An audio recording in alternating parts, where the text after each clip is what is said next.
What is the difference between a £2,000 or dollars per month fitness coach versus a coach that's doing over 20,000 per month consistently? So maybe you're watching this video, you're about to get into the fitness industry and you basically want to fast track yourself over to here. You want to make sure that you don't make the mistakes that most do, and you almost want like the cheat code to just getting into this area here.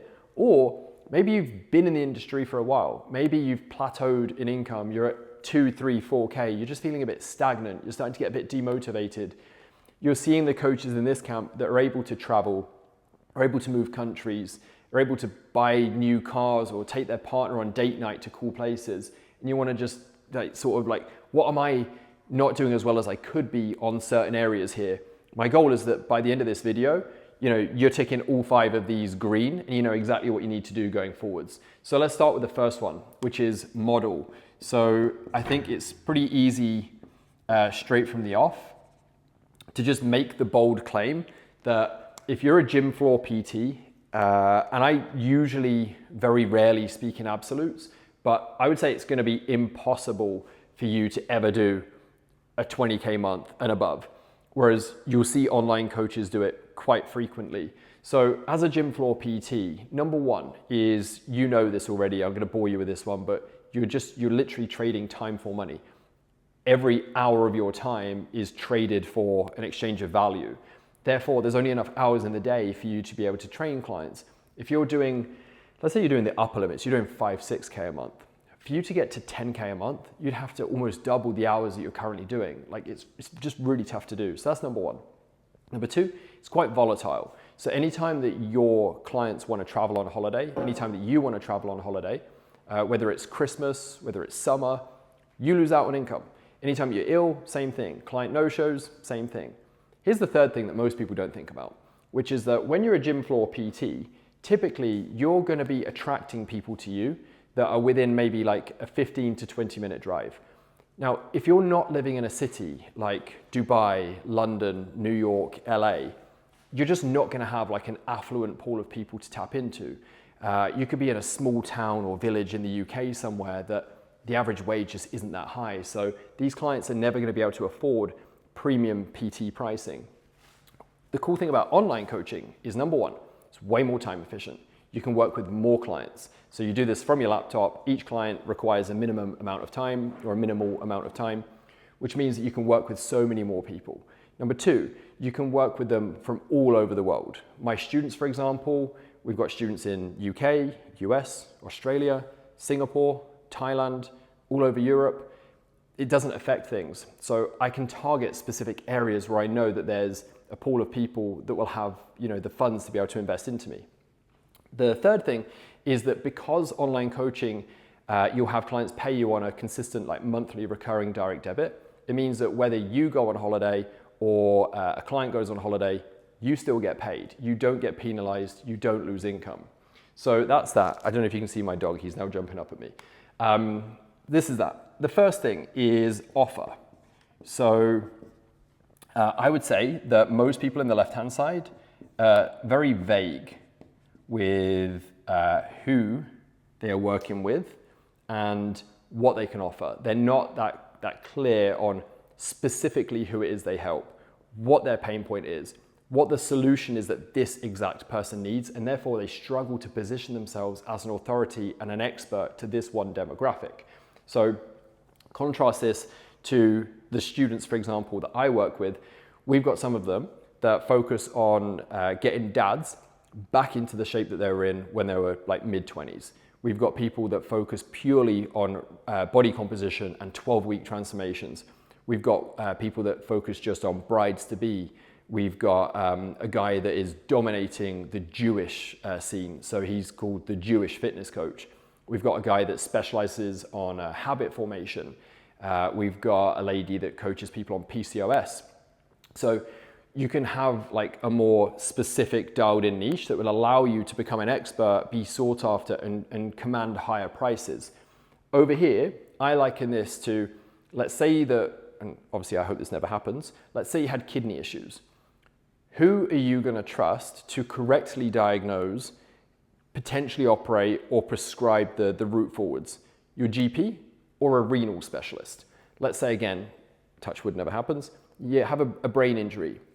Do you want your GP going in there and looking around and fixing things, or a neurosurgeon? It's obvious, right? So I would look at the PT that just trains male, female, parents, non-parents, somebody that's 23, 43, somebody that's really driven versus just coming for a bit of a chat. The PT that just trains a bit of everybody is going to struggle to position themselves as an expert, to command the higher prices, and to have clients that are truly bought in and work with them long term, versus kind of like clients that just sort of dip in and dip out. So that's that. Next is sales, and I would say on the left-hand side, it's people that are usually just a bit shy. And I'm going to just use the word confident on the right side. So to be good at sales, you don't need to be some Wolf of Wall Street, smooth talking, objection handling sales machine. Like that's not what you need. But I see the people in this camp just have no real process to their sales flow. They don't really know how to structure a sales consult, and they just go into it really shy, thinking like it's wrong to exchange, their services and knowledge and expertise and experience for value, which is, cash basically.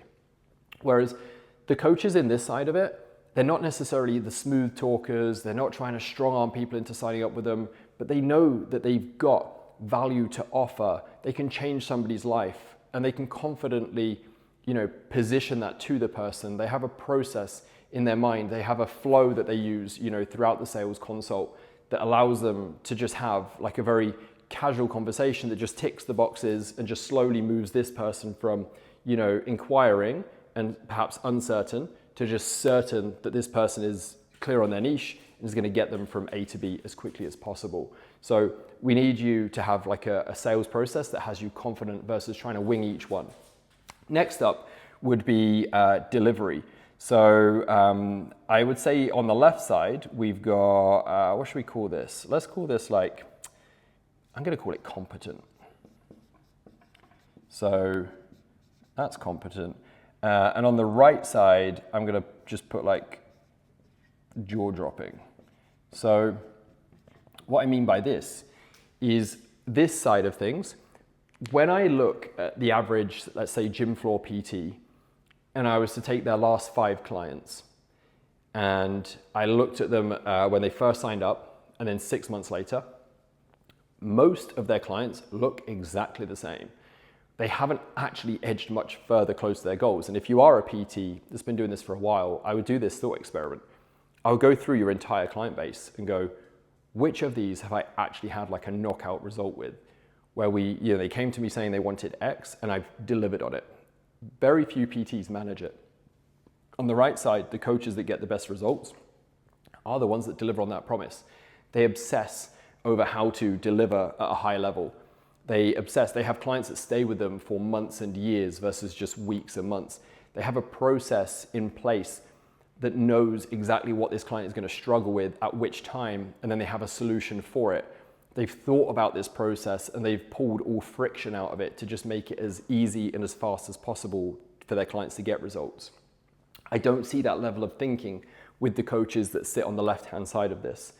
And then the last one would be systems.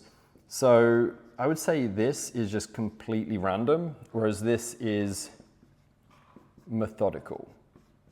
So most people in this side of it, if you were to ask them last month, how many offers did you make for somebody to join your coaching program? How many sales consults did you take? How many did you close from that? What is your process for generating leads and to get people into those conversations to be able to make offers? Most of the time they can't answer any of these questions, whereas the coaches on this side of it are just much more methodical. They've got like a proven strategy that they follow week in, week out in order to put themselves in front of their ideal prospects. So that's methodical and it's systemized. Next, they're tracking some basic numbers. They know at the end of the month, if I want to hit X amount of revenue based on what I charge, I need to make, X amount of closes, 4 closes, for example. And I know that of every, 10 sales calls that I take, based on historical data, 7 of them will sign up. which means that for me to sign up those 4 clients each month, I need between 5 and 6 sales calls booked. How do I do that? So it's methodical. They track, they can diagnose the constraints within their business. They know that if they've got an issue, is it a retention issue? Is it a show rate issue? Is it a closing issue? Is it a lead generation issue? They know what this is because they're methodical and they track and they have systems and processes in place so they can identify where the issues are and move forward sort of out of logic versus sort of fear and guessing and so on. So hopefully having gone through this, you'll see that the fastest way to get to 20K per month, in my opinion, as a fitness coach is number 1, you need to be online. Number 2, you need to have a think about what makes you unique, what problems are you really good at solving, who do you enjoy coaching, and we need to get you dialed in and niched down on this. Next is we need a process in place for sales. It doesn't mean that you need to be somebody that has the gift of the gab, or you need to try and convince people that aren't a good fit anyway. You don't need to do any of that. You can do this ethically, but you need a process for it.